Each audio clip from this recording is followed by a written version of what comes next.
The moment I walked into that ballroom, I heard her say it. Sloan Whitmore, my brother's perfect fiancée, leaning toward her bridesmaids with a glass of champagne in her manicured hand. Her whisper was loud enough to carry across the room, and I know she meant it that way. "Oh, great, the stinky country girl is here." Her friends giggled like a pack of hyenas in designer dresses. Sloan didn't even bother to look at me when she said it. I was that insignificant to her. Just some embarrassment that crawled out of a small town to ruin the aesthetic of her perfect engagement party. What Sloan didn't know, what nobody in that room knew, was that I signed the deed to this hotel 3 years ago, the Monarch Hotel. Every chandelier above her head, every piece of silverware she was eating with, every square inch of Italian marble beneath her overpriced heels belonged to me. And by the end of tonight, that whisper was going to cost her everything she ever wanted. My name is Bethany Burns. I'm 31 years old and I grew up in Millbrook, Pennsylvania, a town so small that the only traffic jam we ever had was when old Mr. Henderson's cows escaped and blocked Main Street for 3 hours. I left home when I was 18 and I never really looked back, not because I hated where I came from, but because my family made it crystal clear there wasn't room for me there. See, I have an older brother, Garrett, the golden child, the son who could do no wrong. Growing up, everything I did was measured against him, and I always came up short. If I got an A, Garrett had gotten an A+. If I made the softball team, Garrett had been team captain. My mother, Patricia, had a special way of looking at me that made me feel like a rough draft, while Garrett was the finished masterpiece. So I left. I packed one suitcase, took a bus to the city, and started over with nothing but $200 and a stubborn refusal to fail. Everyone back home thought I was struggling. They pictured me in some tiny apartment eating instant noodles, which was true for the first 2 years. But what they didn't know was that I took a job as a cleaning lady at a boutique hotel, and that job changed my life. I learned everything. I watched. I studied. I worked my way up from cleaning rooms to front desk to assistant manager to manager. I saved every penny, invested carefully, made smart choices, and took risks when they felt right. By 28, I owned my first property. By 30, I had 3. Now, at 31, I run Birch Hospitality, a company that owns 6 boutique hotels across the East Coast. The Monarch is my flagship, my pride and joy. But here's the thing about building something from nothing. You learn to stay quiet. You learn that people underestimate you, and sometimes that's the most powerful weapon you have. So I never told my family. They never asked anyway. To them, I was still the struggling little sister who couldn't measure up to Garrett and his middle management job at an insurance company.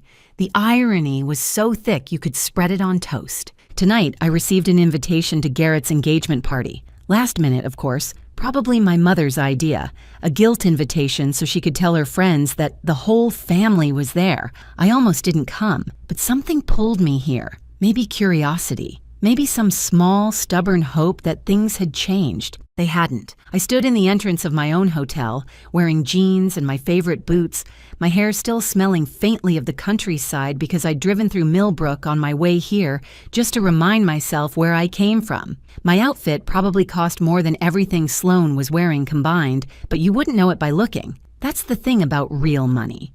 It doesn't need to scream. And honestly, you can take the girl out of the farm, but you can't take the farm out of the girl, though you can definitely take the farm girl's money straight to the bank. I spotted my mother across the room, holding court with some of her friends, probably bragging about Garrett's wonderful fiancé and their wonderful future together. Garrett stood next to Sloan, looking like a man who had won the lottery. He had no idea he was holding a losing ticket. Sloan finally glanced my way, her smile sharp as a paper cut. She didn't recognize me as anything other than an inconvenience, a stain on her perfect evening. That was fine. Let her think I was nobody. Let them all think it. I had learned a long time ago that the best revenge isn't loud. It's patient. It's quiet. It's watching people dig their own graves while they're too busy looking down on you to notice the shovel in their hands. So I smiled back at Sloan, walked to the bar, and ordered a drink. My staff knew not to acknowledge me. Wesley Crane, my general manager, caught my eye from across the room and gave me a subtle nod. Everything was running smoothly, Everything was perfect. For now, because in about 3 hours, Sloan Whitmore was going to learn a very important lesson. Never underestimate the country girl, especially when she owns the ground you're standing on. Before we continue, if you're enjoying this story, please hit that subscribe button and tell me in the comments where you're watching from and what time it is there. I see every single comment, and it means the world to me. Thank you so much for your support. Now back to the story. The engagement party was exactly what you'd expect from someone like Sloan. Extravagant, over the top, designed to impress people who were already impressed with themselves.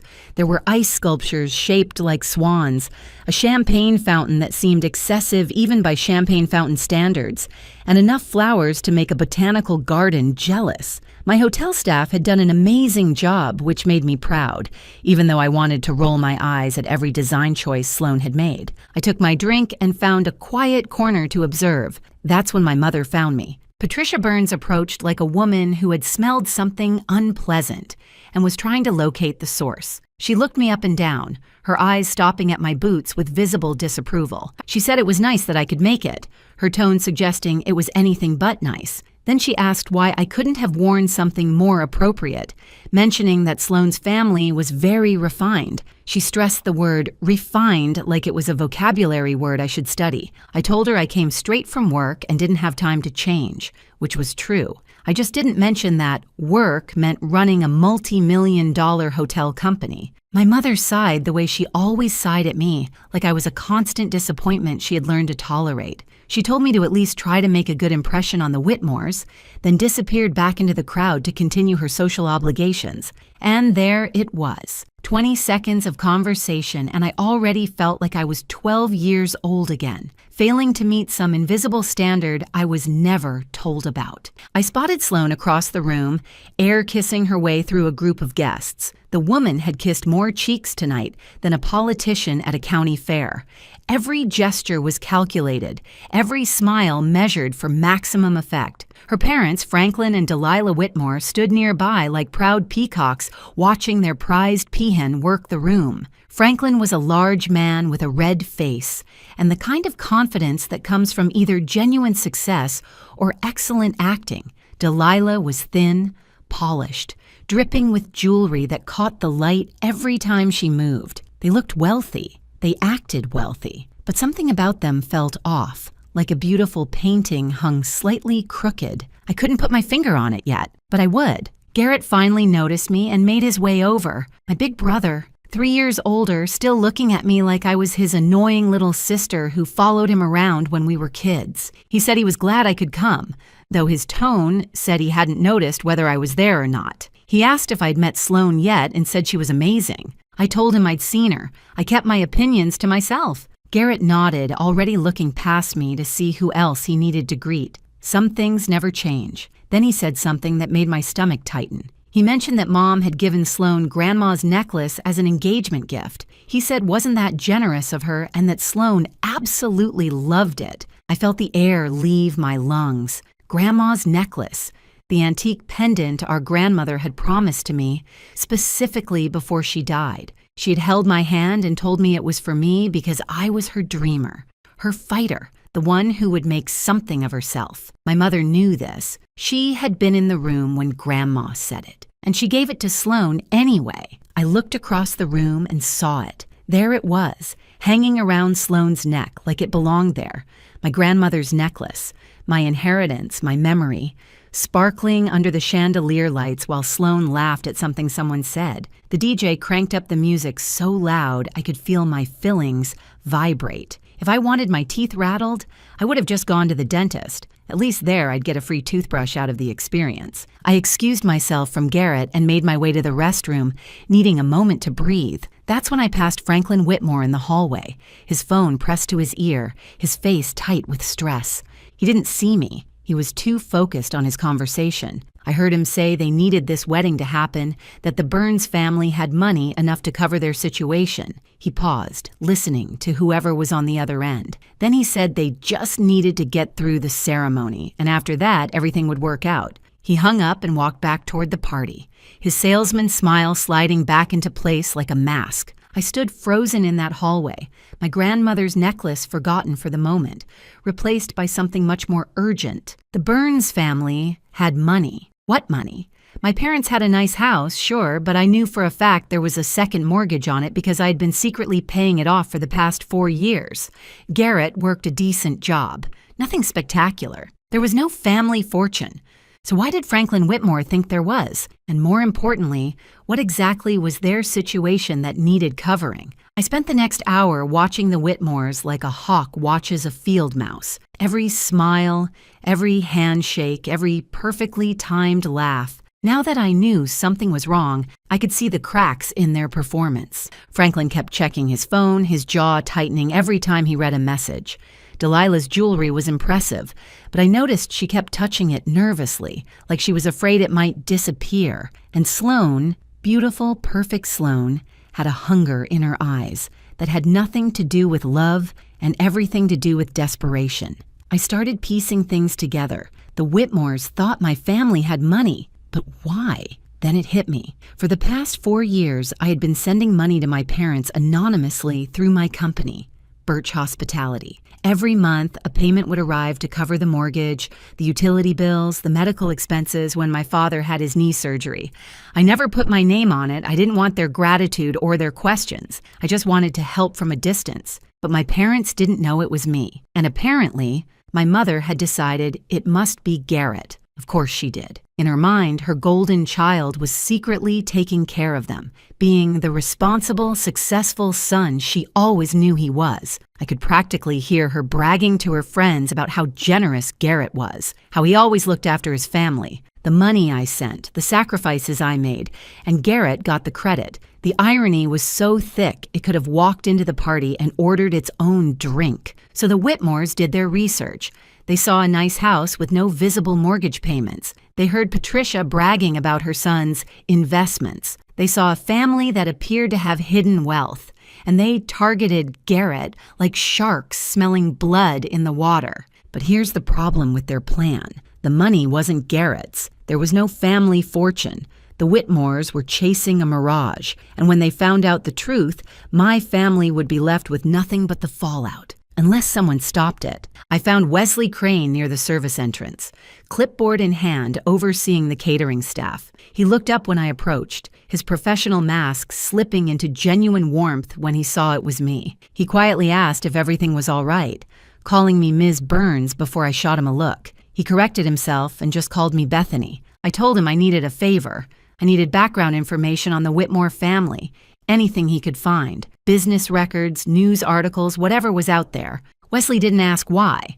That's what I appreciated about him. He simply nodded and said he'd see what he could dig up. He disappeared with his phone already in hand. I went back to the party, trying to act normal, which was getting harder by the minute. That's when Sloan found me. She appeared beside me like a designer-dressed ghost, her smile so sweet it could give you cavities. She suggested we should chat, just the two of us to get to know each other. She put her hand on my arm like we were old friends. I let her guide me toward a quiet corner near the restrooms. The moment we were out of earshot of the other guests, her smile vanished like it had never existed. She told me she knew about me. She said she knew I sent money home every month, playing the good daughter from a distance. But here's what confused her, she said. Why would someone who could barely afford their own apartment send money to family that didn't even like them? I felt my jaw tighten but kept my expression neutral. She continued. Unless, she said, I was trying to buy their love, trying to prove I was worth something.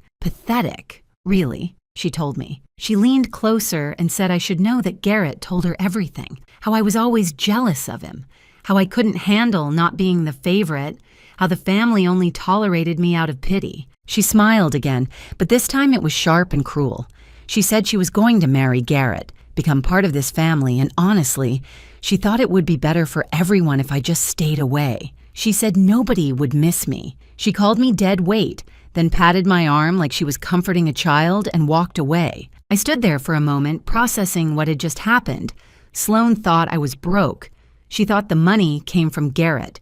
She had no idea who I actually was. It was like watching someone brag about how amazing their rental car is to the person who owns the entire dealership. Honestly, if arrogance burned calories, Sloan Whitmore would be invisible. Wesley appeared at my elbow, startling me from my thoughts. He handed me a folder and told me I needed to see this. His face was pale, his usual composure shaken. He said the Whitmores weren't just in debt. They were being investigated for fraud. I opened the folder right there in the hallway, scanning the documents inside. Financial records, court filings, news articles. The more I read, the colder I felt. The Whitmores weren't who they claimed to be. Their real estate empire was a house of cards built on lies and other people's money. They were 6 months away from bankruptcy and federal investigation. This wedding wasn't about love. It was an escape plan. I took the folder to my car in the parking garage, needing privacy to process what I was reading. The overhead lights flickered like they were as shocked as I was. The documents painted an ugly picture. Franklin and Delilah Whitmore had been running what amounted to a Ponzi scheme for years. They collected money from investors for real estate developments that either didn't exist or were wildly overvalued. Early investors got paid with money from later investors, the classic con. But the house of cards was finally collapsing. Investors were asking questions. Auditors were circling. Federal investigators had opened a case. The Whitmores needed an exit strategy, and fast. Enter my brother Garrett. I could see their logic, twisted as it was. Find a family that appeared to have money, marry into it. Use the connection to shore up their crumbling reputation, or at minimum, have somewhere to hide when everything fell apart. They probably planned to drain whatever assets my family had before disappearing to start the con somewhere else. What they didn't realize was that my family had nothing. The house was mortgaged. Garrett's salary was average. The only money flowing into the Burns household came from me, and I could stop that with a single phone call. The Whitmores were about to discover they had targeted the wrong family, and when they did, they would abandon Garrett faster than a sinking ship, leaving my brother heartbroken and my parents humiliated. Part of me wanted to let it happen, let them all suffer the consequences of their choices. My mother, who gave away my inheritance without a second thought. My brother, who never once stood up for me. Let them feel what it's like to be discarded, overlooked, cast aside. But I couldn't do it. As much as they had hurt me, they were still my family. Garrett was still the boy who taught me to ride a bike, even if he had forgotten that somewhere along the way. My mother was still the woman who stayed up all night when I had chicken pox, even if she later decided I wasn't worth remembering. Family is complicated. You can love people and be furious with them at the same time. You can want to protect them even when they don't deserve it. So I made a decision. I was going to expose the Whitmores. I was going to save my family from a disaster they didn't even know was coming. And I was going to do it my way. I called my lawyer first. Rebecca Thornton answered on the second ring, despite it being 8 o'clock at night, which is why I paid her what I did. I gave her a summary of the situation and asked how quickly she could verify the information in the folder. She said she'd have confirmation within the hour.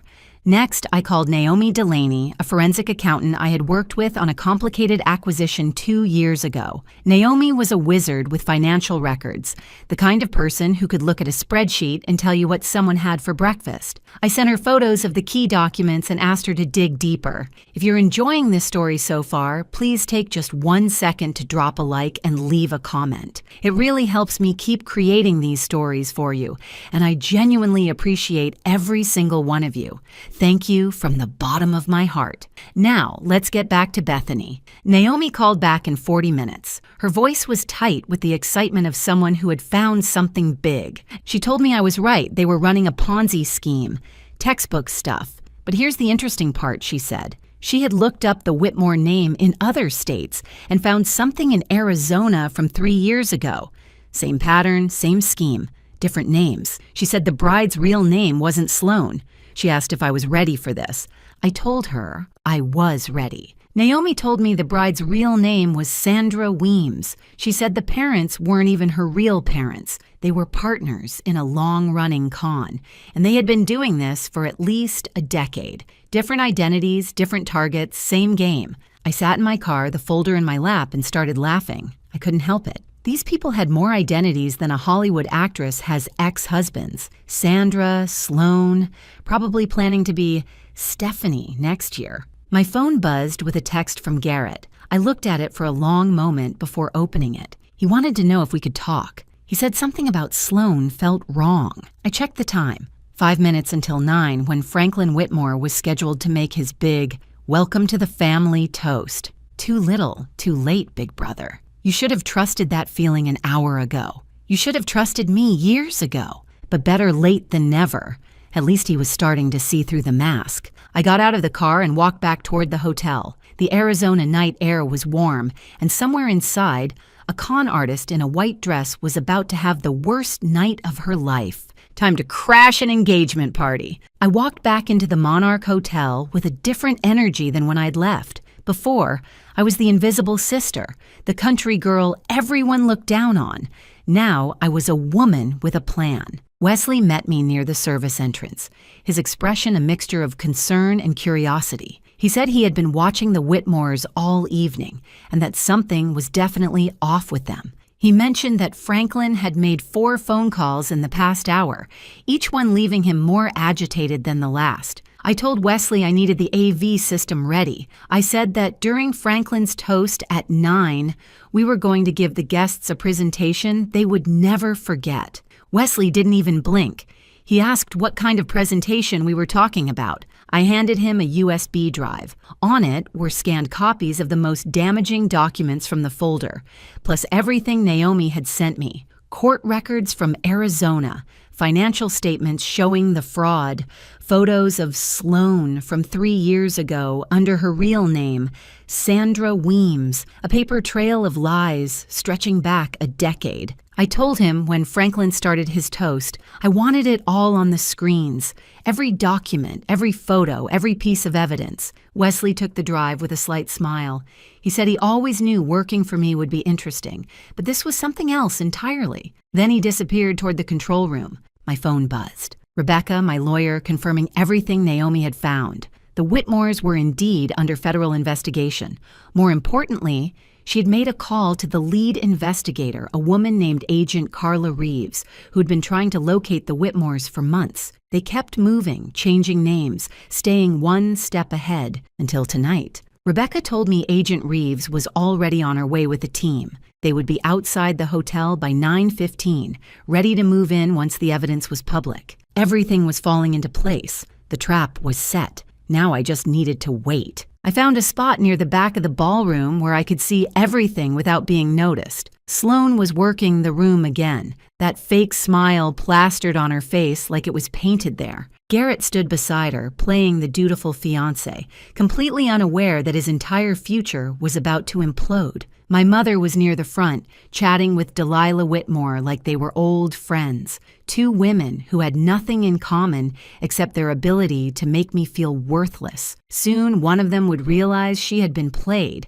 The other would realize she had pushed away the wrong daughter. I checked my watch. 8:52. My phone buzzed again. This time it was a text from Garrett. He asked where I was and said he really needed to talk. He said something about the Whitmores was bothering him, the way Franklin kept disappearing, the way Sloan deflected every question about her past. He said maybe he was being paranoid. I stared at the message for a long moment. Part of me wanted to respond, to tell him to trust his instincts, to warn him about what was coming. But what would that accomplish? He had 34 years to trust me, to include me, to treat me like family. He chose not to. Besides, if I warned him now, he might warn Sloan, and I couldn't risk that. I typed back a simple response. I told him we would talk after the toast and to just wait.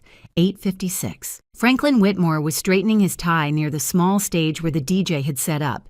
He looked confident again, his salesman mask firmly in place. He had no idea what was about to happen. I thought about what Sloan had said to me earlier, how I was dead weight, how nobody would miss me, how I should just stay away. The funny thing about people who underestimate you is that they never see you coming. They're so busy looking down that they miss the moment you rise up. 8:59. Franklin stepped onto the stage and took the microphone. The DJ lowered the music.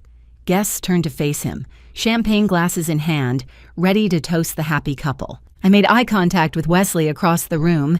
He gave me an almost imperceptible nod. The screens behind the stage flickered to life, currently showing a slideshow of Garrett and Sloan's photos. Happy couple at a restaurant, happy couple at the beach, happy couple living their happy Lie. Not for much longer. Franklin cleared his throat and began to speak. He said good evening, everyone, and thanked them all for being there to celebrate this beautiful union. He said when his daughter first brought Garrett home, he knew immediately that this young man was special. I almost laughed. His daughter. The daughter who wasn't his daughter. The daughter whose real name he probably had to remind himself of every morning. Franklin continued, talking about family, about legacy, about how honored the Whitmores were to join the Burns family. He talked about bright futures and grandchildren and building something lasting together. Every word was a lie, and every lie was about to be exposed. Franklin raised his glass. He said to the happy couple, to love, to family, to forever. I pulled out my phone and sent Wesley a single word, now.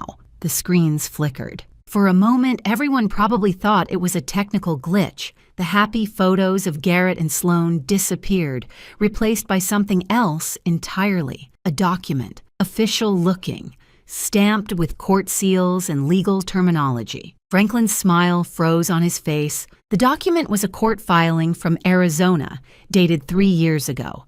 A fraud investigation. And there, listed as a person of interest, was a name nobody in this room had heard before. Sandra Weems. A murmur rippled through the crowd. People squinted at the screens, trying to understand what they were seeing. Franklin fumbled with the microphone, his face going from red to pale in seconds. He said there must be some mistake and called it a technical error. He turned toward the AV booth and shouted for someone to fix it, but the screens kept changing. Another document appeared. Financial records showing investor money being funneled into shell companies. Then another. News articles about a real estate scheme in Phoenix that had cost dozens of families their life savings. Then photos. A younger Sandra Weems, different hair color, same cold eyes, standing next to Franklin and Delilah at some charity event under completely different names. Sloan stood frozen in the middle of the dance floor, her champagne glass trembling in her hand. For the first time all night, her mask had slipped completely. She looked terrified. Garrett stared at the screens, then at Sloan, then back at the screens. I could see his mind working, pieces clicking together, the doubt he had felt all evening suddenly making horrible sense. Franklin tried to push through the crowd toward the exit, but 2 of my security staff stepped into his path. Delilah grabbed his arm, whispering frantically, but there was nowhere to go. That's when I stepped forward. I walked through the parting crowd toward the stage, my boots clicking on the marble floor. Every eye in the room turned to me. The country girl, the nobody, the dead weight. Wesley's voice came over the speakers, calm and professional. He said, "Ladies and gentlemen, he would like to introduce the owner of the Monarch Hotel and CEO of Birch Hospitality." He said, "Please welcome Ms. Bethany Burns." The silence that followed was deafening. My mother's face went white. Garrett's jaw actually dropped open. Even Sloan, in the middle of her panic, looked genuinely shocked. I took the microphone from Franklin's limp hand. I said, "Good evening, everyone." I apologized for the interruption, but I thought they might want to know who they were really celebrating tonight. I gestured to the screens behind me. I said Franklin and Delilah Whitmore were not who they claimed to be. Their real estate empire was a fraud. Their wealth was stolen from innocent investors, and their daughter Sloan was actually named Sandra Weems, a con artist who had been running this same scheme for over a decade. Sloan finally found her voice. She screamed that I was lying and called me a jealous, pathetic nobody. She said I was making this up because I couldn't stand to see Garrett happy. I smiled at her. I said, "That's interesting," and I asked if I also made up the federal investigation that had been following them for 2 years. I mentioned the arrest warrants that were issued last month in Arizona and said I was curious how I could have faked the fact that Agent Carla Reeves and her team were currently waiting outside this hotel. As if on cue, the ballroom doors opened. 4 people in suits walked in, badges visible, expressions all business. Sloan's face crumbled. Franklin tried to run.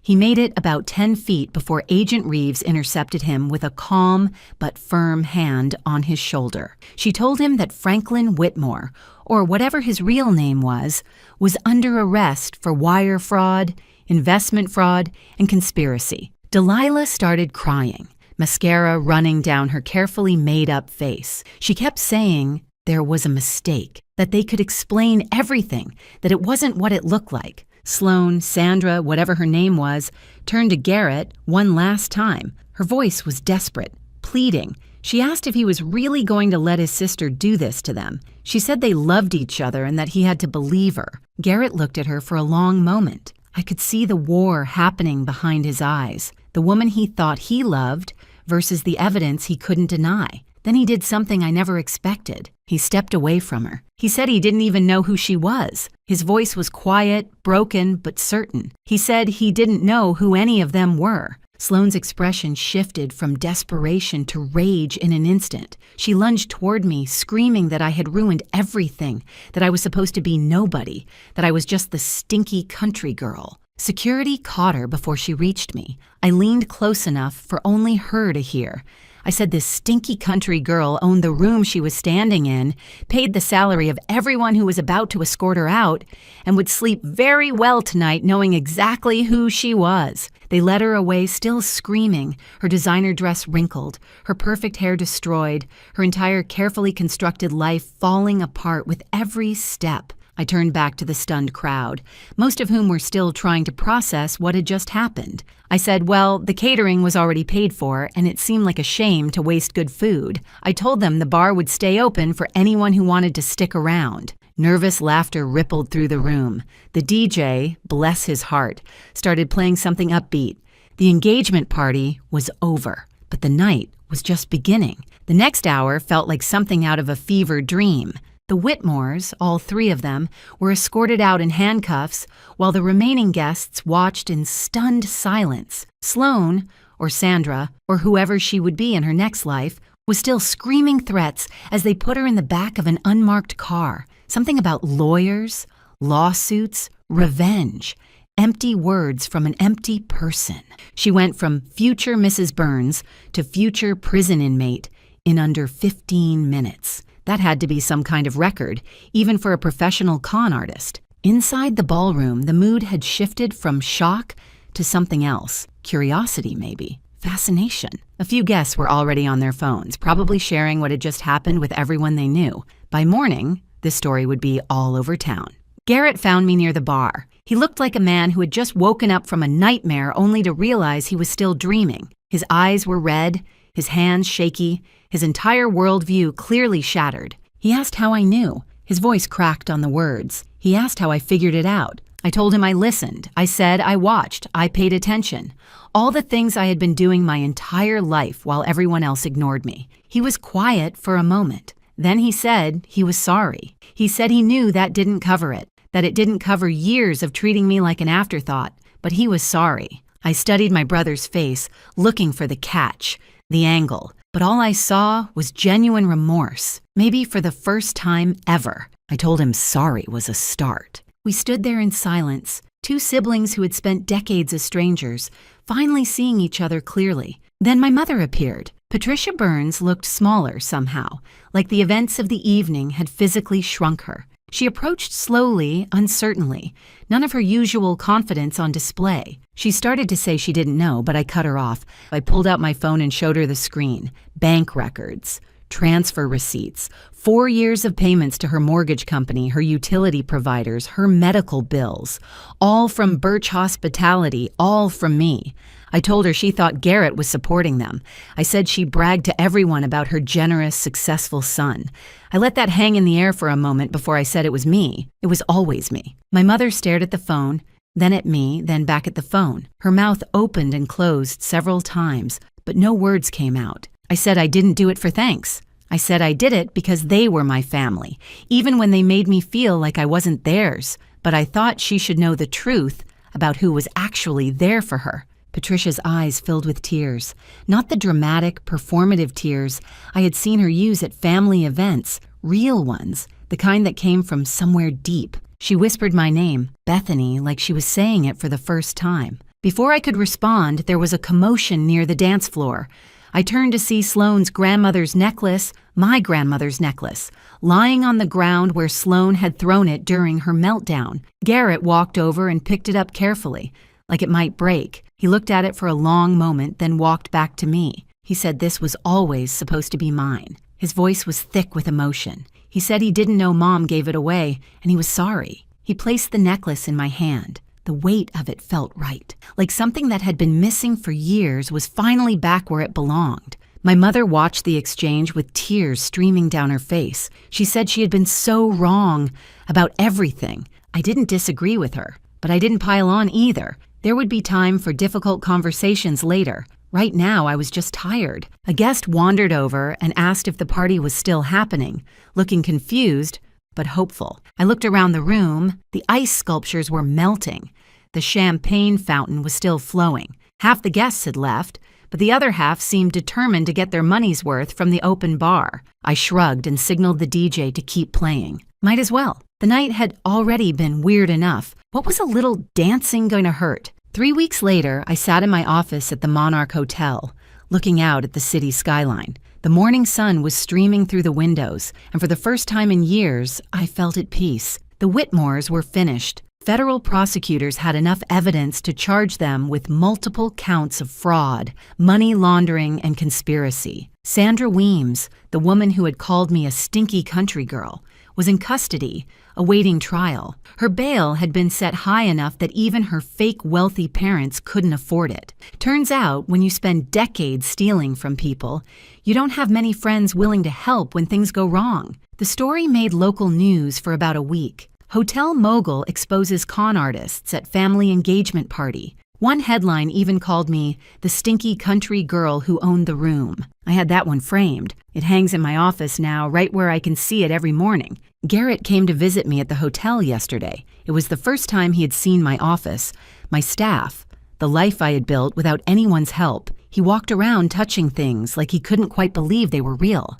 He said he had spent years thinking he knew who I was. He said he was wrong about everything. I told him we both had a lot of years to make up for. I said, maybe we should start now. We went to lunch, a real lunch, not a family obligation where we made small talk and avoided anything meaningful. We actually talked about our childhood, about our parents, about all the things we never said to each other. It wasn't perfect and it wasn't easy, but it was honest. That was more than we'd ever had before. My mother started therapy last week. She called to tell me, her voice small and uncertain, so different from the woman who used to make me feel like a constant disappointment. She said she wanted to understand why she had treated me the way she did. She said she wanted to be better. I told her I appreciated that. I said we could take things slow. And we would. Rebuilding trust takes time, but at least we were finally building something instead of watching it crumble. This morning, I was hosting a business breakfast in the hotel restaurant. Investors, partners, people who wanted to discuss expansion opportunities, normal stuff for a normal day. A young woman walked in looking nervous. She was wearing simple clothes, her hair pulled back in a practical ponytail, her eyes wide as she took in the elegant surroundings, clearly out of her element. One of my investors, a man named Gerald who had too much money and not enough manners, made a comment loud enough for everyone to hear. He asked who let her in and said this was a private event. I stood up from the table. I walked over to the young woman and extended my hand. I said her name warmly, calling her Nicole, and said I was so glad she could make it. I said everyone. I wanted them to meet Nicole Patterson, this year's recipient of the Birch Hospitality Scholarship. I told them she grew up in a small town in Ohio, worked 2 jobs to put herself through community college, and was about to start at Cornell's hotel management program in the fall. The room went quiet. Gerald suddenly found his coffee very interesting. I led Nicole to a seat at my table, the same table as the investors, the same table as the people who thought they were better than her because of their money and their connections. She whispered a thank you to me, looking overwhelmed. I told her not to thank me yet. I said the real work was just starting, but I told her if she ever felt like she didn't belong somewhere, to remember that the people who built the most beautiful things usually started with nothing but stubbornness and dreams. She smiled at that. After the breakfast, I stood in the lobby of my hotel watching guests come and go. Business people, tourists, families, all of them walking on floors I owned, sleeping in beds I paid for, completely unaware of the woman who made it all possible. And that was fine. I didn't need them to know. People will always try to make you feel small for where you came from. Let them. While they're busy looking down on you, they won't see you rising up. I learned that lesson a long time ago, back in a small town where I was never good enough, never pretty enough, never enough of anything. I carried it with me through years of struggle and doubt, and people telling me I would never amount to anything. And now, here I was, standing in my hotel, surrounded by everything I built, the stinky country girl. She smelled success coming from a mile away,